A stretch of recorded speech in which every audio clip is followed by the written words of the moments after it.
26 तारखेला ठाकरे बंधूंचा मुंबईमध्ये मोर्चा निघणार आहे। शिवाजी पार्क पासून ते सिद्धिविनायक मंदिरापर्यंत हा मोर्चा काढला जाईल। मोर्चामध्ये दिल्लीसारखं काही केलं तर फटकावून काढू असा इशारा राज ठाकरे यांनी दिलाय।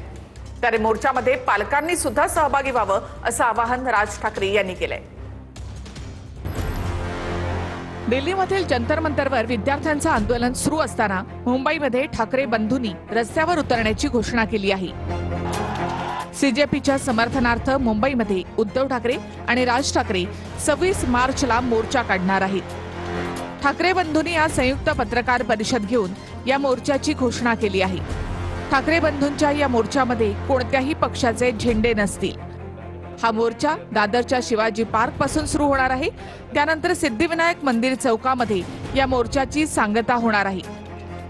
26 तारखेला आम्ही हा मोर्चा काढत आहोत।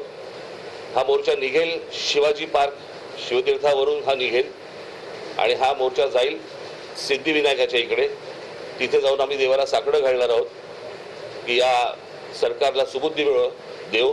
देशाची ताकद काय असते ती ताकद दाखवून देण्यासाठी या मोर्चाचं आयोजन केलेलं आहे। सिद्धिविनायकला राज आपण जाऊन दोन गोष्टी करू, एक तर या सरकारला सुबुद्धी आहे, नाहीतर सिद्धिविनायकाला साकडं की या देशावरती आलेलं हे अरिष्ट सरकारच्या रूपाने हे लवकरात लवकर दूर कर। या मोर्चामध्ये फक्त विद्यार्थी नाही तर पालकांनी देखील सहभागी व्हावं असं आवाहन राज ठाकरे यांनी केलंय।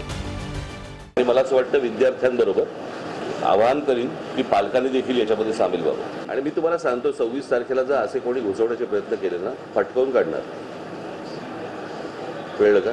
शांततेने मोर्चा असेल, शांततेने या सगळ्या गोष्टी होतील, याच्यामध्ये कुठलीही हुल्लडबाजी नसेल, काहीच गोष्टी नसतील।